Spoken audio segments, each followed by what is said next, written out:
Welcome to the top global ranked and award-nominated grad school femtoring podcast, the place for first-gen BIPOCs to listen in on conversations about grad school and growth.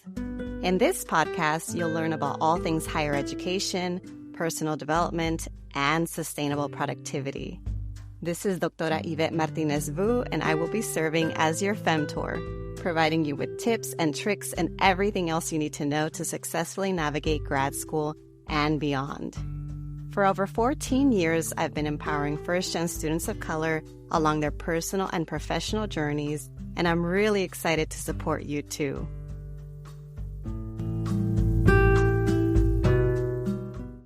Welcome back, everyone, to another episode of the Grad School Femtoring Podcast. This is your host, Doctora Yvette. Today, we are going to cover the topic of setting up systems and designing a joyful life with neurodivergence and chronic illness in mind. Oh my gosh, this couldn't be a more perfect episode. I feel like I could talk about this on and on and on, and I'm so excited that I'm not going to be the one talking, that I have a really amazing guest. Our guest is Joy Valerie Carrera, and she's a first-generation Guatemalan-American and proud ADHDer from New York. She found her love of adventure while studying at Rochester Institute of Technology and getting to study abroad that made her brain curious and ended up 26 countries later and working in 4 different industries from advertising, technology, immigration, microfinance, and social entrepreneurship. Following her brain led her to now being a social impact business and productivity coach, helping folks harness their strengths to build a life with more joy. Welcome to the podcast, Joy. I'm so excited to chat and, to talk about this together, especially because I know this is something that we talk about in the DMs a lot. So I'm really excited that we're going to have this conversation. I know. I feel like this session is going to be just a little fun fest of spoony, neurodivergent nerds uniting. Hi, everyone out there who can relate. And to everyone who can't. Enjoy it. Enjoy the roller Hopefully coaster you learn that you're about to ride. Exactly. Okay, so Joy, for everyone who may be new to you and your work, let us know a little bit more about who you are, what you do, and anything you're comfortable sharing about your backstory and how you got to where you are today. I guess expanding a little bit on my intro. So right now I am a productivity coach and social impact business coach. I also do consulting. I run a small kind of agency focusing on folks that are mostly, for the most part, work in social impact businesses, right? I work, for example, folks who are doing educational aspects, right? I work with one organization that does technology, teaching digital literacy, another folk who does financial literacy.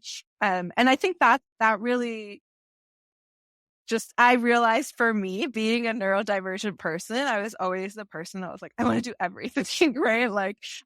Even literally, I set up my career that way where I was like, oh, I'm really interested in microfinance, right? And I worked at a company called Guatemalan-American, and I also then was like, oh, and immigration is such a big issue, right? My family is from Guatemala, so I was like, this is something that's important to me.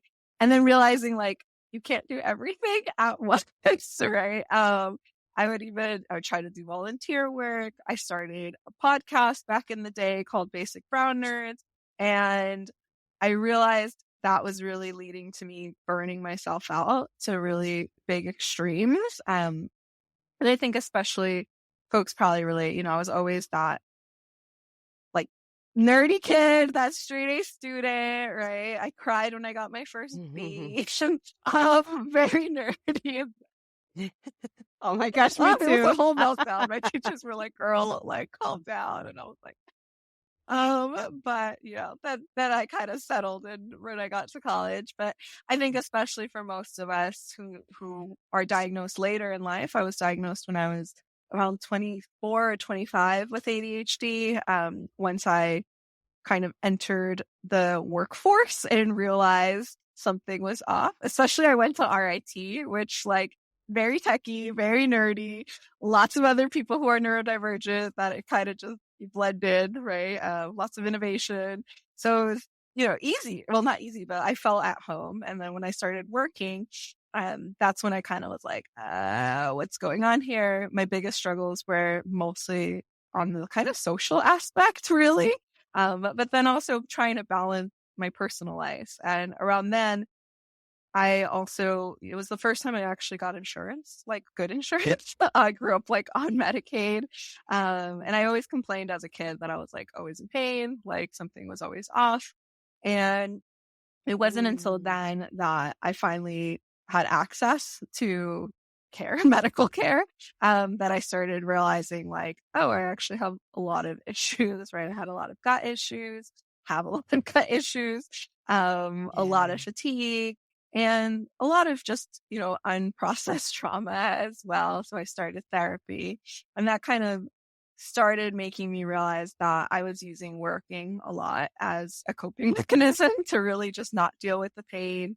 And as well as, realizing now kind of how this ties to what I do now. I think realizing now that I can be of service to people through helping, through coaching, through consulting, still getting to be a little part of things, but also in a way that makes sense for me as I'm also aging, right? I think that's the other part that I'm in very much denial, right? Where it's like, oh, I'm also getting older, and your body starts to like, because sometimes I'm like, is it this or that? And I'm like, oh, I'm just getting older. Okay, that's right. Like, but also realizing like, designing a business that made sense for me, right? For my brain, that still gets me excited, but also I have the flexibility to be able to work and give myself the time and need, space for doctor's visits, all of that. So I think that's kind of where I'm at now. That was a very convoluted way of getting there, but just a little bit to expand on my backstory.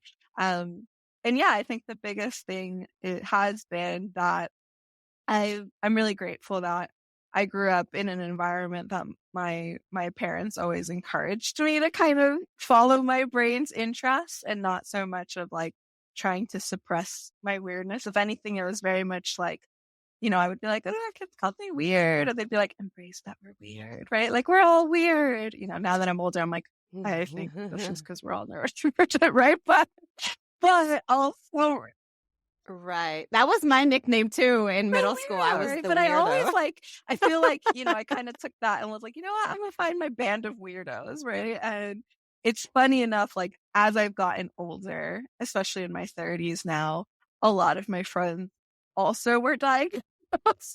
And it's like we all kind of find each other somehow. And also I think I grew up in a predominantly white area.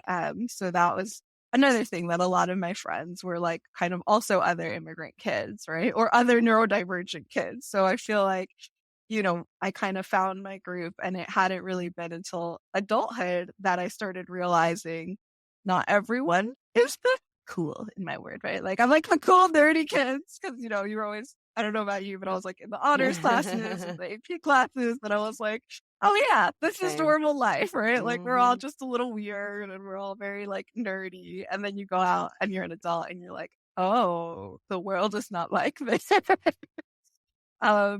So yeah, so I feel like that's kind of led to where I'm at now. And most of who I work with are ADHDers, and actually teamed up with my former ADHD coach, and we run an ADHD group coaching program once a year as well. So I feel like for me, it's also embracing that, like, I do a lot of different things with an underlying theme, and that it also allows me the flexibility to create the life that makes sense for my brain and body.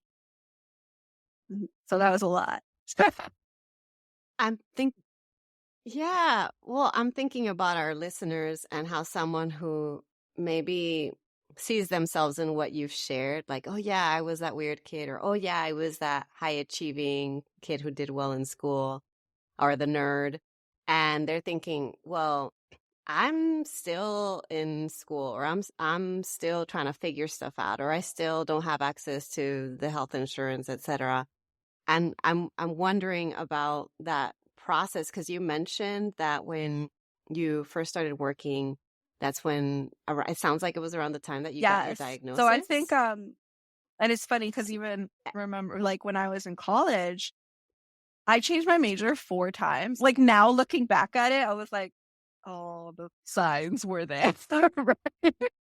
But I think that was the big thing, right? Like realizing I always felt like I didn't fit in, right? Where I was like, there was people maybe around me that were just like, oh my God, I'm so passionate. Like I actually studied chemical engineering, right? So my first 3 years of undergrad were chemical engineering, and I was actually really good at it. Like I had like not to brag, but I will. I think I had like a 90, like a 3.9 something GPA. And I was just like really proud. It was the writing that like brought it down. And that was like just because I did that, but I hated it. Like I was just like, oh my God, I did lab research and I was like, I cannot stay in a lab all day, right? Like personally me, I was just like alone in a lab all day and I was like, I can't handle this. Like this is just not gonna work for me. But I started taking cultural anthropology classes and I was just like, oh my God, I love this. Like I love learning about other people, other cultures. And I tried to be like, okay, well, how can I blend these, right? How can I make this work? My last year, I actually ended up switching my major to anthropology. But, before that, I was just like, well, maybe I'll try just chemistry. Didn't work, right? Then I was like, what about biochem? And I was like, oh no, that's even worse. That's more lab. And now it's funny. Then I was just like, oh, I actually loved the science, right? Like I loved math and whatnot. And I actually ended up, through my career, I ended up working in logistics and operations. And the wild thing is that like, that's what I kind of, my main focus, systems, operations, streamlining things. It's a little bit of like, you need to understand people, cultures, how they work. Also thinking systemically, right? I kind of draw a lot on my engineering background, right? And they were just like building workflows and stuff. And a lot of like the math and science, right? Where I'm just like, okay, I need to think strategically, right? And like calculate numbers and do a lot of analytics. And it's very interesting because that wasn't really a career when I like now, actually, I think it is a career. Like, even if you look at like, you can go into operations, right? Like technology operations, advertising operations, but it wasn't a career when I started it. It wasn't even really a role that people understood. So I think that's like another thing that you start to realize, like you kind of create your own path. And maybe like, if you're feeling now, like, no, I don't have like a set thing. It's like, well, maybe that's not your purpose.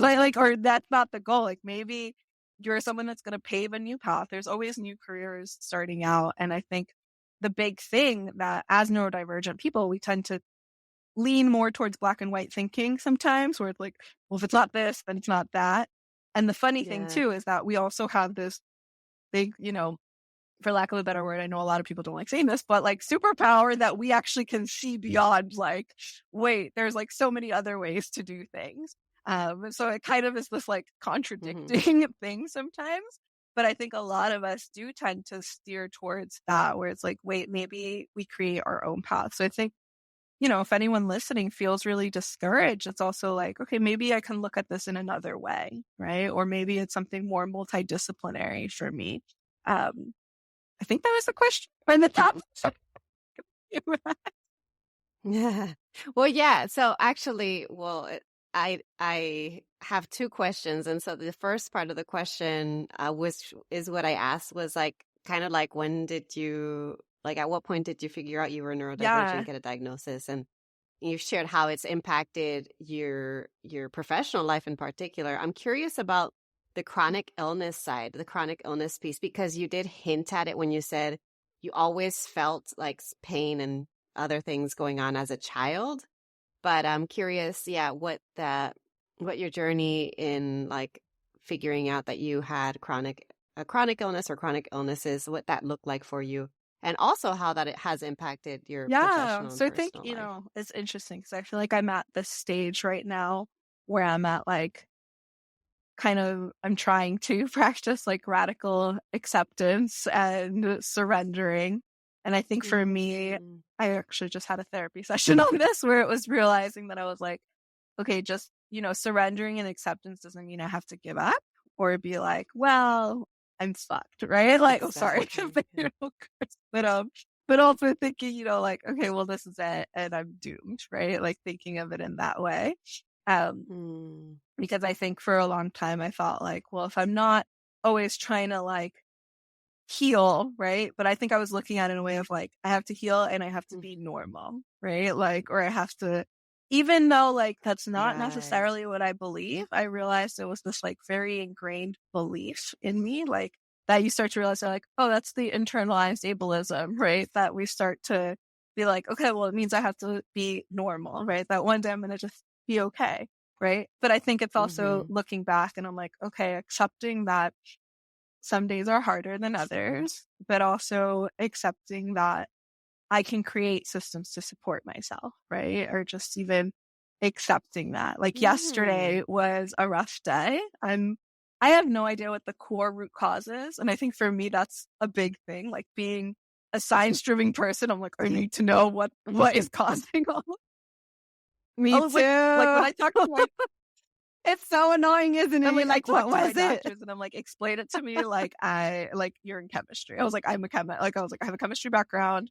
Please explain it in that way. And they're always kind of shocked or I get annoyed sometimes. I'm like, you know, if they're like, oh, try this medication. I'm like, can you explain the chemistry? And they're like, no. And I was like, I don't trust you right now. Right. But on another note, I think for me, it's also realizing like, okay, I might not know the root cause yet, right? But it's also like, what can I do now to support myself, right? What can I try, you know, and even yesterday, you know, I love neuroscience. I love all of these like productivity hacks.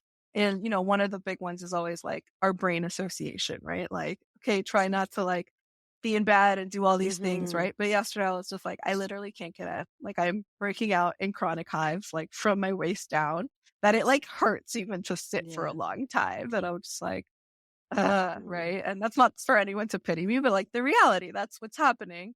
That I was just yesterday, like, you know what? I have this, and I bought it like a while ago, like, you know, those little things to eat and breakfast in bed, kind of, yeah, like a little nap. Yeah.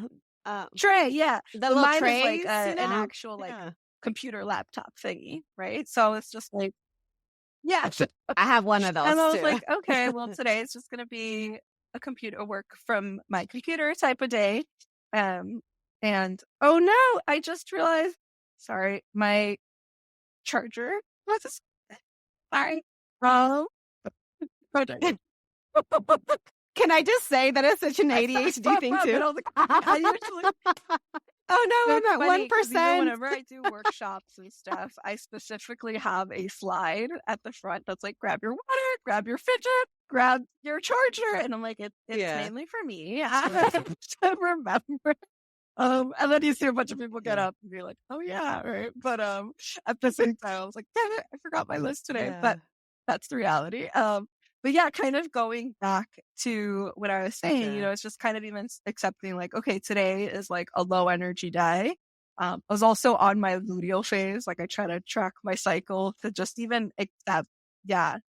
Oh my gosh, me too. I started, my therapist actually really helped me that. Can we go into this a little bit? Just a little bit, just because I'm sure there are folks with uteruses listening to us.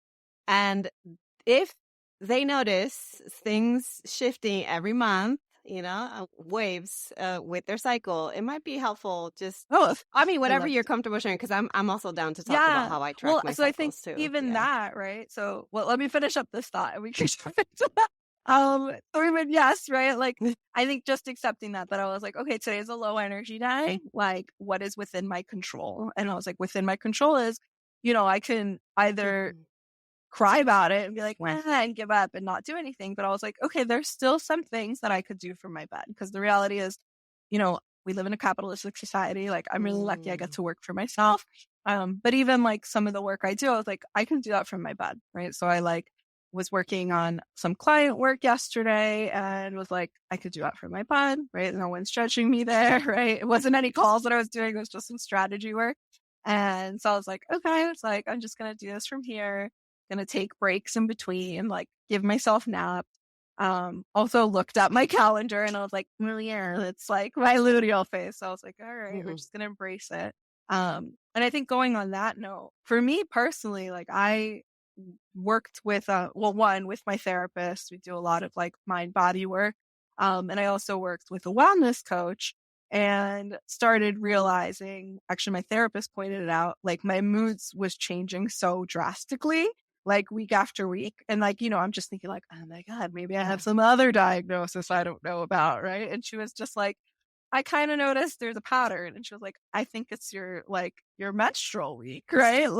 And I was just like, oh my God, right? Like starting to realize that. And I think I used to get really angry with my body because I'm typically like maybe 80% of the time, I'm the type of person that like, Barbie, you've watched Barbie, right? The movie? I don't Okay, really watch anyone movies. listening? This one.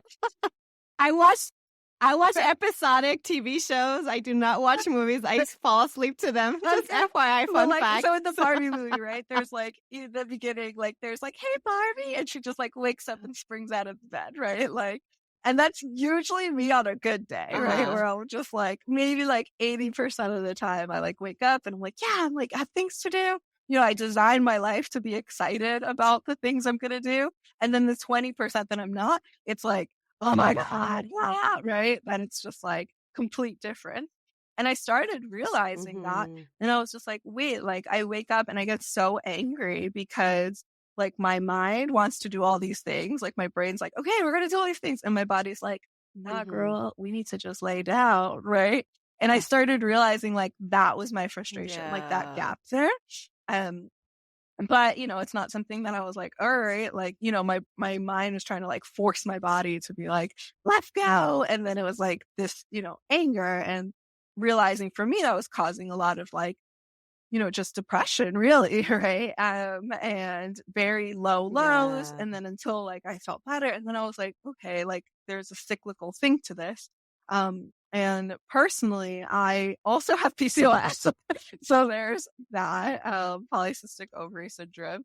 So that's another aspect to everything that I had kind of ignored for a long time. A lot of my pains, I think that's what I realized, like I was ignoring because it's so normalized in society to be in pain too, right? Like just keep hustling, like ponte las pilas, just keep going, right? Like especially I think as immigrants where it's just like, you know what? Like, we're just going to keep working through it. Like, you're going to be good. From Latina families, and even I started realizing that within my family, that I was like, wait, everyone's in pain, right? And then I was like, I had this moment where I was like, I don't want to live like that. Like, I don't want to be in my 50s in pain. Like, that's terrible. Like, I don't want to live another 30 years like this, right? And ignoring it. And I think that's the other thing, right? Like, that then I realized I was like, okay, well, what can I do? And I'm like, I can't, it doesn't mean like, I'm all fine. Instead, it's like, okay, what can I do to support myself through this? So cycle thinking has been a huge thing for me, especially because I have an IUD. And fun fact for anyone listening, if you have an IUD and you don't get a period, it does not mean you're not going through a cycle. Learn this out after like 10 years of having it. I didn't realize that actually, because I was like, my period got away. So clearly I'm just stable all the time, right? And I remember telling this to my doctor when I got it replaced, and they were like, why would you think that? And I was like, because I don't get a period. Like, I just said it, like, I don't know. Maybe I'm the only person. Maybe someone could relate. But I was just like, it's so like, I can relate. I took continuous birth control for about 6 years to manage my intense endometriosis-like pain. I was never formally diagnosed, but I've always had horrific cycles and pain, and that's how I managed it. Yeah, and I just thought like I'm good because I don't get periods. That's different now because I'm no longer on that type of contraceptive. But it's I had that same feeling. I didn't really like worry about my hormonal fluctuations. Yeah, and then at the same time, I thought like, oh, it would make it go away, which is why I hadn't really managed my PCOS as well. Because I was just like, I'm fine. And then I realized I was getting horrible cramps like during certain times of the month. And then I realized like, oh, it's still not the root cause. It's like a Band-Aid solution. I'm like, it does help me, right? But then I was like, okay, I still have to manage how to like, to manage it, right? And that was the other thing that I started realizing in the last couple of years. and really tracking like, okay, this is the weeks that I'm going to probably feel a little down. I start to, just plan even my schedule around it, like a lot of my work around it, especially because I work for myself. And I've realized, especially in the last like maybe 9 months, that like just accepting that like, oh yeah, I'm a woman, I'm going to go through these phases, that I'm just kind of, like when I start being like, I hate everything, I'm like, wait a second. I look at my calendar and I'm like, oh, okay. Like, okay. Yeah. And I'm just like, always. okay, it's going to be gone. Right. So I feel like I've like navigated through it. And there's a book that I really like. I think it's called not Red Tent. I forgot. I can send it to you if you want to put it in the notes. Yeah, we can there's add a it to the book. show It's a little notes. Yes. spiritual, but like I really like it in the terms that it like looks at the 4 different archetypes of women that like basically like that you go through your period phase, right? So I feel like a little bit of that also helped me to just like accept it. And then also realizing like years ago, like I would have been labeled as someone with hysteria, right? Like, or just, because women's bodies have been so ignored as well, especially when it comes to pain. Even like I've had to, like, I literally ended up in urgent care last summer because I was like, I'm in severe pain. And they're like, it's pain. And I was like, no, I have PCOS. I have a family history of like uterine cancer. I was like, you need to check me now. Right. And then they did. And it, like, and bam, right? Like the cysts were back, right? And they were getting worse. And I was like, I'm not making this up, right? And I think that, unfortunately, like with the healthcare system that we have, sometimes like I even gaslight myself, right? And I'll be like, oh, that's not bad. Like even at the beginning of the year, I was like, my palms are starting to itch. I was like, oh my God. And then I'm like, am I making this up? And then I went to an allergist.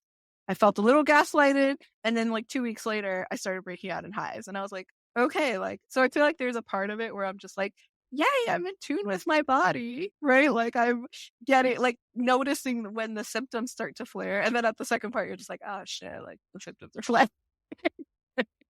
But I think even though looking at those is like, you know what, those are still little wins because I would have ignored it years ago, and just kept working. And that's literally what would happen. I would keep working. I would have days, weeks where I was just like, I'm just going to not do anything at all, and thought that was completely normal. Right. Where I was just like, oh, and now I'm realizing I was like, no, I would like burn myself out to the point of exhaustion, isolate for a couple days, do it all over again. Right. And even just be like, and now when I talk to even my friends, there's a part of me that still would always just be like, oh, maybe I'm just all in my head, right? Like it's all in my head, like it's something there. And even my friends have to remind me, they're like, hey, like, no, you, like my friends that had known me since I was even a teenager will be like, you've always complained about being in pain, or like something was always hurting. So I think there's a lot of that, right? Like a lot of accepting it and then just being like, okay, well now what can I do? Right. I think that's the second part of that kind of phase that I'm in. But also, anyone else who struggles, it's like, what can I do? And I've realized for me, it's also advocating for myself constantly when it comes to my doctors as well. And being like, no, like I want these tests. Like, I think I should have these tests. I've become an expert at researching on PubMed, right? And also being able to like step away from doctors that you do feel are gaslighting you at some point. I think that's been a big part of my journey when it comes to dealing with chronic illness and chronic pain. You were just talking about having to switch gears and like to figure out, well, what can I do about it now? And what that brings to mind for me is how you are a systems person and you are someone who thinks like an engineer, and you've had to figure out systems and strategies that work for you, for your mind, for your body. So I'm curious what that has looked like for you, and what that might look like for others, because we are here to talk about like how to design a joyful life. And you're like, well, how do you do this when you are in a lot of pain? Or how do you do this when your life is just different? The way your body is, the way your mind is different from what's quote unquote the norm. So what do you So I think it's interesting. I love getting to chat with you about this because I think a lot of the times people, if they see me, and I'm sure this happens to you, like out and about, they're like, oh, you're such a happy person. You're so great, like so bubbly. And then I'm just like, oh, I'm in pain. Right. Like, recently I was teaching, and, I brought like my cushion with me because I also have a lot of like back pain and sciatic pain, and people were like, huh? Right. And then I was just like, Yeah. for me, it was a big deal, right? Like that was, because I was like, this is admitting that like I'm not always okay, right? Especially I think for those of us that maybe are, Mhm. labeled like gifted or high achieving, that when people see us like, it kind of is like, wait, what? Like, how are you struggling with all of this? So for me, that was a little step, but also I was just like, I do feel better, right? And I like have my cushion now in my car, and realizing it's like, I do feel better, right? And it was like a bit of like admitting to myself, but also realizing, okay, this is part of like my kit, right? Like my toolkit. Like having my cushion, I have like my little massage gun, that really Yeah. helps me. And trying to think of, because I started realizing, and I'm sure maybe others can relate, I got used to just being like, oh, it's okay, I'll do it later. Right? Like I got used to the inconvenience of things, right? Because I was like, well, that's just life, right? And then realizing I was like, okay, well, what's like one tiny thing that I could do to make it better, right? Like, and it's sometimes the silliest of examples. Like I kept driving around with a broken, what do you call it? The thing that holds your phone, the phone holder, right? And I was just like, it was broken. It kept falling. And I was like, it's Yeah. fine. It's fine. And then I was like, it costs Oh, wow. $5 to just go to Marshall's, get like one that sticks. And I was like, okay, it works, right? But I realized like Another how one. much Yeah. that's perpetuated sometimes because it's like you're used to dealing with chronic pain Mm. that you're like, well, I could deal with this big thing. Let me ignore like potential ways to make it better. So I think whenever I catch myself, I'm like, okay, let me make a little system for myself. And then the other thing, those of us who do tend to be a little bit more systems oriented, right? Or like we also tend to deal with a lot of anxiety. And I started realizing, that anxious part Mhm. of me, it is the type that wants to like just have everything in order. And it's just like, oh my God, if there's no thing in place, the world is falling apart and it's Yes. Chicken Little running around, right? Like the world is falling. And I realized for me, I definitely, I love, like IFS, right? And like parts work type of thing that I'm just like, okay, how do I recruit that part of me to really just be like, let's be part of the team. How do we calm you down? And I was like, all right, we need to put you into systems mode, right? Like give you a role. And for me, that's really looked like, okay, well, I'm going to be strategic, right? Like I started, I created like a summary document for myself because I see a lot of doctors, a lot of specialists that was like creating a template and I could share it with you in case you want to Yeah. share with your listeners. That like, just like a little summary. I always try to share it Aw, with people because I'm yeah. like, this is so stressful to deal with, right? Like that just, it's like a little summary. And it really, what I realized is it helped me a lot. Like even if I don't need it in the doctor's appointment, because, my anxiety, the ADHD kicks in when I'm like in that environment because doctor's appointments are really scary, right? Where then I was like, Mhm. like, Yeah. please listen to me, right? That I was just like, okay, here's the agenda, right? Like, usually before a doctor's appointment, I usually now, like, I'm like, here's my little agenda.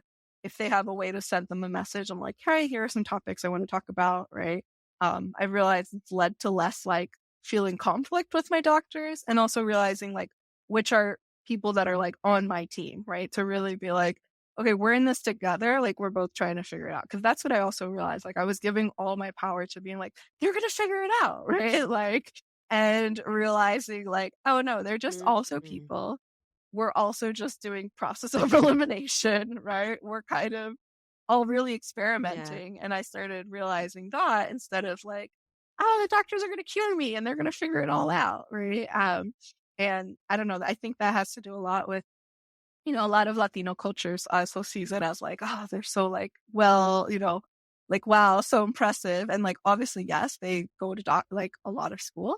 But I think that's how I started realizing like creating these systems for myself to be like, okay, great, right? Like I also have, I don't know if I have it here, like my little pill organizer that's, different days of the week, all I different do colors. I have like a too. little flip system for them so that I can remember to take the vitamins and medications that I need. And I think it's really just that gives me a bit of a sense of control, without it being unhealthy, right? It's really just like okay, this is what I can control, right? Like Yeah. accepting too, like these are the little changes that I can do. And it's starting from small ways, right? And even just, especially when it comes to advocating for yourself, especially as a woman of color, to just know like you can advocate for yourself. You can ask for second opinions, right? Like I always thought that was things that like fancy white people did. And then realizing like, wait, I could do that too, right? Like even realizing that. And I think those Yeah. are just little ways that I started doing that. And a big way to share with folks listening that has really helped me is managing my energy overall, right? I think that's been a huge thing. One thing that I love, if folks want to look up, it's called I think it's called energy management chart. And it's like a nice little like flow chart, like just create 4 parts. And even just Hmm. categorizing like the activities. I'm like, this is high energy activities. These are low energy activities. And it's really just kind of creating your own operating system, right? Like knowing how you work, right? Because I think a lot of us tend to be like, oh, I read this book and they said to try this strategy. And it's like, okay, try it, but it's okay if you need to tweak it, right? And it's okay if it doesn't work because, we're all Yeah. individuals at the end of the day and we all have our own unique brain chemistry, body chemistry, right? And I think that's really the key is really understanding how you work and then thinking what works best for me, right? Uniquely. And in this stage and situations that I'm in. I'm wondering, 2 things. Like, if there's anything else you wanted to talk about related to designing a Okay. joyful life and what you mean Yeah. by that. And because I feel like you've been talking about it, but through the context of your own, like what you've done for yourself, the systems you've set up for yourself. But I'm wondering, because when I think about when you say designing a life or joyful life, I Right. think about lifestyle design, and that's not something that everybody necessarily is aware of. But I'm curious, yeah, how do Yeah. you So I think interpret this or like the whole concept of yeah, for me, designing I a life? definitely Yeah. start even with folks that I do business coaching with, right? Like I'm always trying to be like, okay, but what's the life that you want, right? Like really even seeing like the ways we make money Hmm. as a tool for the life that we want, right? Whether that's working, having your own business, work doing, having a company or having a job, right? And there's nothing wrong with either of those, right? But it's really just, okay, well, but why, right? Like, what's the life that I want? Like, for example, I worked with someone who thought they were going to start a business and then realizing what they wanted was stability to be able to be with their kid and be able to travel, right? And now that their child is older and she was a single mom, and what we realized for her is, the best way was to have a job that gave her the flexibility and benefits that she needed to be able to get to work from anywhere, to work remotely. And we ended up shifting to a job in tech, right? And what I think realizing and working with folks throughout the years, I realized the big thing is also like having things to look forward to, right? It really helps your brain Hmm. to just like look for those things. And 2, I realized in my own life that is kind of how I kept going, right? Because I was like, my big goal was always like, I want to travel the world, right? Like I want to see things. I want to like have all these experiences that I realized it was less painful to go through a lot of like, literally painful experiences, but also just things that I like happened in the past. And I was like, how did I get through that in my 20s? And I was like, oh, I started planning trips, right? Like I started being like, I want to travel the world. And that's what led me to see 26 countries, like even mostly on my own. Like I just backpacked and went to do this. And I was like, that kind of Yeah. pushed me through, even when I had this job that I hated, right? Like I learned a lot, but it wasn't my favorite. But, Hmm. I was still just like, oh, right. Like those are little things. And one of the big things I've realized is really planning those moments, like being really intentional about like planning joy into your life. And we think like, oh, I just need to plan for the doctor's appointments, plan for these things. But it was like, okay, well, I can also plan for things that I look forward to. And I think for me, especially in the last 2 years, it was really planning those little tiny moments that kept me going because there'd be months where I would have like 4 or 6 doctor appointments a month, right? And it's like very exhausting, Yeah. kind of, you kind of just become used to it, but also it's like, these are the only things going on in my life, right? But planning little Yeah. things started to make it better, right? Like for me, it was like, okay, a part of it was like, oh, I have, clients that I'm working with and I'm really excited to work with them. But then I also started realizing like, okay, well, that's me giving to other people. Like, how can I give to myself? And one thing I started doing, and I actually created this like in the worst, like depressive episode that I had. Cause I was just like, and it sounds very like ironic, cause I was just like thinking about it and I was like, okay, like, how do I get myself out of this? Right. Cause I was just like, I think it was like understanding. I was Yeah. just like, no, like I'm going on my appointments. I'm going to all my therapy sessions. Like I want to be alive, right? But it was like my mind was just like, we're so tired. Like I Yeah. don't like, I don't want to live in pain the rest of my life. So I started thinking like, okay, well, again, Yeah. right, looking back, and I was like, I would always tell myself like, we're gonna have an adventure, right? Like, and then the reality is, I was just like, okay, well, I can't go on my big adventures like I used to, right? Like I used to just be like, I'm gonna go fly all over the world and these Yeah. things, but I was like, but I can start to create these tiny little adventures for myself. And I started, and I was like, Uh-huh. okay, I'm gonna look at the year, and I literally planned out the year, and I was like, what are tiny things that I want to do, right? So like little tiny things where I was like, okay, or even Mm. birthdays, right? Where I was like, so and so's birthday's this. I have like a wedding that's coming up, right? Like I have things that we're doing. But then you start to be like, oh, I have things that I'm looking forward to, right? And I think especially for those of us that are neurodivergent, we struggle with time blindness. Like it's a very real thing. Like time does not Yeah. make sense to us, but it's very hard, especially when you're going through a difficult situation, to remember like there's going to be a better time, right? So literally I started doing that, Yeah. and I was like, okay, little quarterly things. And then I kind of started refining it.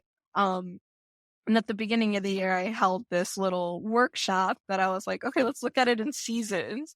Where I was like, the Mhm. first thing we're going to do, we are going to be responsible. And I would encourage everyone to do this, right? Where it's be responsible and be like, okay, what are the things that I have, like my adulting things, right? That's like, okay, I have these Yeah. doctor's appointments. I have to change my car, oil, right? All the things. And then being like, okay, what are fun things that I could look at throughout the week, the month, right? Like, for example, really learning to manage your energy. Like if you're just like, I have 1 month where I have like a whole bunch of things going on, maybe I want to plan in something really chill, right? For myself, or like a nice, calmer Yeah. activity. And literally just like aiming to plan that for yourself, right? In the months. And I've realized, even last month it got really cold and I was like, eh. And then I like looked at my calendar and I was like, oh, I have this spa day that I planned with my friend like a month ago, right? But it's like, like you start to realize like, there's little things that we can look forward to, right? And I like to call them the tiny adventures, right? I have the tiny adventures workshop. That's it. That's, a little thing that you can just start to look forward to. And it's not about like, oh, we're going to ignore that the world sucks sometimes and that life is hard, but being like, yeah, but there's also things that I can be intentional and plan for. And also like design that life that I want, right? Like for me, I still want to be able to have Yeah. like a nomadic life, right? Like I'm very much about that, but it's like accepting that it's like, okay, it's going to be more of like a slow nomad life, right? Like, and being like, okay, I'm going to, Mhm. I can't necessarily be jet setting right now because I do have all these appointments I have to make, but also being like, okay, well, I can find little things around my town, right? Like there's, a belly dancing class that I go to, right? Or like a heels class when I can. And even just, I started taking Mhm. like a coding class, right? And I was like, these are things that just are fun, right? Even your local library, I highly recommend going to your local library. They have so That's many true. things, and to continue to support, like my local library has a microgreens class that I signed up for. Yeah, like little tiny things that are Ooh. also like budget friendly, right? If you're in college, like the cleanse, actually, I used to do that so much when I was in college. I was like, when else am I going to get to try out random activities, right? But I think that's really Mhm. just exploring it and not looking at it as like, I have to do this or like I have to do a thing, but more of like, oh, let me just get Mhm. curious. I'm like, start seeing what I do like, right? That maybe I wouldn't have thought of before, or even treating it like an experiment where it's just like, I'm going to have a day that I'm going to, decided to try a new hobby and not feel guilty about it. I think that's a big thing. As neurodivergent folks, we tend to be like, I have too many hobbies. And it's like, you have a lot of interest, right? Like, let yourself get interested. Exactly. So I think that's also about like designing a life that makes sense for you, right? And a lot of people might not understand what that looks like, but also I think that's one of the gifts of being neurodivergent is that we see the world differently and we get to experience a lot of things if we let ourselves. Right. I really love your concept of tiny adventures because I think it is very like neurodivergent and chronic illness friendly. And it's something that anybody can try out, test out for themselves, personalize. In terms of just closing words or final advice, is there anything else you want to share with my primarily first gen BIPOC audience related to how they can create a life of joy, or even like setting up systems, either or what expanding on what you just said related to, prioritizing your joy in whatever ways I work think best for it's you. accepting that you are on your own timeline at the end of the day. Because we're so easy, like we easily can compare ourselves to what maybe our peers are doing, what our parents expect of us, right? Or trying to be like, they made these sacrifices, I have to do all these things. And really kind of just accepting that, like, you are in charge of your own timeline, right? And it's going to look different for everyone. And at the end of the day, like you really have this experience that we're going through, that it's really about like, okay, I get to choose how I show up at the driver's seat, right? Like for example, if you're in traffic, I love this analogy where it's like, if you're in traffic, you can stay mad that you're stuck in traffic, or you could just be like, all right, I'm mad and this sucks. Yeah. And I could also like jam out right now, right? And listen to some music or scream in my car, right? Like decide how you're going to navigate that. And I think that's a great way to look at life too. Like there's going to be these bumps along the road and these hard moments, but it's also about being like, wait, I'm the one in control, right? Like I get to decide how I'm going to experience this. Doesn't mean the experiences aren't going to happen. It's more just being like, okay, I can choose how to navigate this right now. And I can let myself feel angry when I need to, right? And knowing it's just temporary. Yeah, I'm that person that chooses to feel angry in traffic. Yeah, I love screaming too. I'll be like, I'm scared, hot. And then I'm like, okay, yeah, me paso. Yeah. Right? Like, instead of bottling it up. Yeah. Well, thank you so much, Joy. The last question is, for folks who want to learn more about your work, feel free to share more about your work, your services, and how folks can reach you or connect I'm with Build you. with Joy on all social channels. The best way to reach me is on Instagram. Feel free to shoot me a DM. Let me know what related with you. And yeah, I'm trying to host a quarterly Tiny Adventures workshop if anyone is interested, and we'll basically do it together.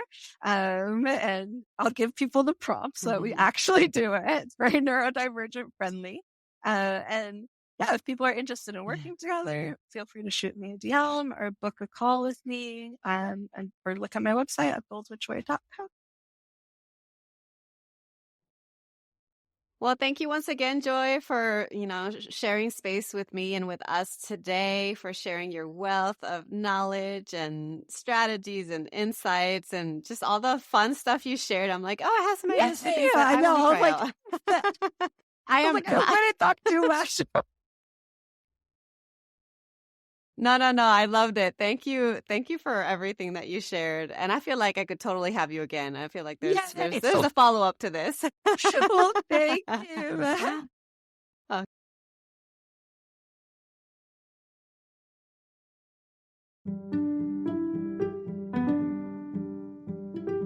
Thanks so much for joining me in the Grad School Femtoring podcast. If you like what you heard, here are 4 ways you can support the show.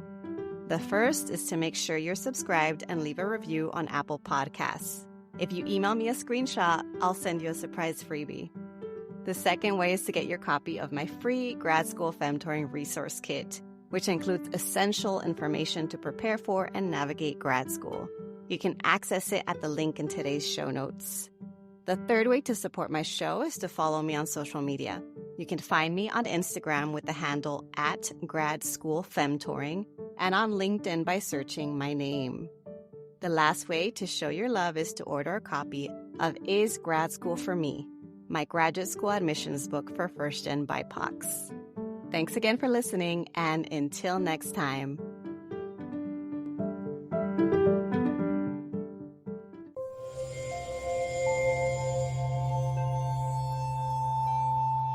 Part of the Boundless Audio Podcast Network.